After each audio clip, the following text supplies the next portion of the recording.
Bonjour à tous et bienvenue sur le podcast La Voix de FB Avocat, le podcast qui vous parlera de sujets divers et variés liés à l'immigration, aux droits des étrangers et de la nationalité française et à bien d'autres sujets juridiques. Je suis maître Fatou Babou, avocate au barreau de Bordeaux. Je suis une passionnée de droits des étrangers et mon objectif est de partager avec vous mes expériences quotidiennes, mes avis et mes conseils. Aujourd'hui, je vais vous parler d'un dossier que j'ai eu, qui est un dossier d'une situation que je rencontre assez souvent et qui mérite quand même un développement et plusieurs observations. Il s'agit d'un refus de visa d'un conjoint de Français qui réside, un conjoint de Français donc ressortissant marocain. Dans le cas de l'espèce, mon client était venu en France de manière irrégulière. Donc, il est entré en France avec un visa italien. Seulement, il n'a pas conservé la preuve d'entrée en France. Et donc, il est entré, donc il est considéré comme étant entré irrégulièrement en France. Il a travaillé, donc il a fait 5 ans de séjour en France, il a travaillé. Puis il a rencontré une jeune Française avec qui une relation affective est née et ils se sont mariés sur le territoire français. Donc le mariage a été célébré, ils ont leur communauté de vie et donc ils décident de déposer une demande de un titre de séjour, donc dans le cadre d'une régularisation en qualité de conjoint de Français.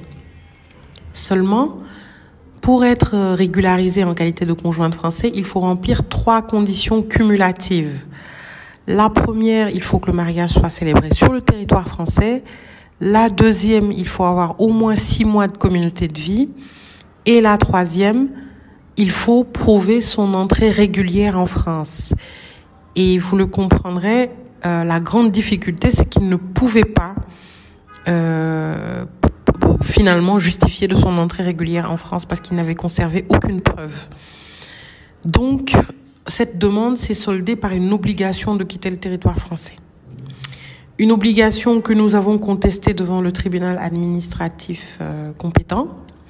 Et le tribunal a rejeté notre requête parce qu'effectivement, il manquait la condition d'une entrée régulière. Donc, même si il s'est marié, il a fait 5 ans en France, il s'est marié régulièrement sur le territoire français, il y avait une des conditions prévues par la loi qui n'a pas été remplie. Il a donc décidé de retourner au Maroc pour solliciter un visa. Donc, arrivé au Maroc, déjà avant de partir, nous avions préparé tous les documents prouvant la communauté de vie, prouvant les liens affectifs. On a essayé d'anticiper sur le refus.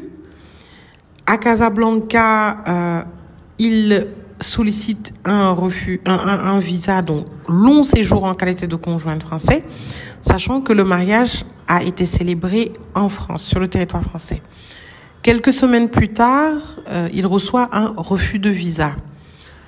Il reçoit un refus de visa avec pour motif que la demande semble présenter un caractère frauduleux.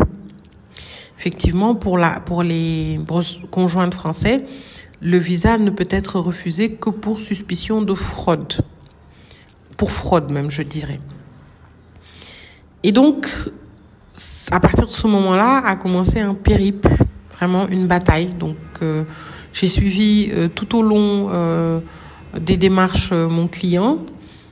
Lorsque nous avons reçu le refus de visa, nous avons contesté devant la commission de recours qui n'a pas répondu, donc dans les délais de 2 mois. Donc une décision implicite de rejet est née. Puis nous avons contesté devant le tribunal administratif de Nantes. Devant le tribunal, nous avons été entendus toutes les preuves de communauté de vie, c'est-à-dire l'ancienneté de la relation en France, les liens affectifs, l'OQTF finalement qu'il a exécuté après le jugement du tribunal, et les billets d'avion également que son épouse a régler pour aller le voir au Maroc. Tout cela pour prouver devant le tribunal qu'il n'y a pas eu fraude et qu'il y a eu une erreur manifeste d'appréciation de la part du consulat et de la commission de recours. Nous avons eu gain de cause devant le tribunal administratif de Nantes qui a annulé donc le refus de visa et ordonné donc la délivrance d'un visa dans les délais de 2 mois au ministre de l'Intérieur. Pour la défense, donc le ministre de l'Intérieur a fait valoir des éléments de fait, notamment l'OQTF de l'étranger. Mais dans tous les cas, à toutes les étapes de la procédure, on va dire, il a été en situation irrégulière, il a eu une obligation de quitter le territoire français qu'il a contesté. Et après que le tribunal ait finalement validé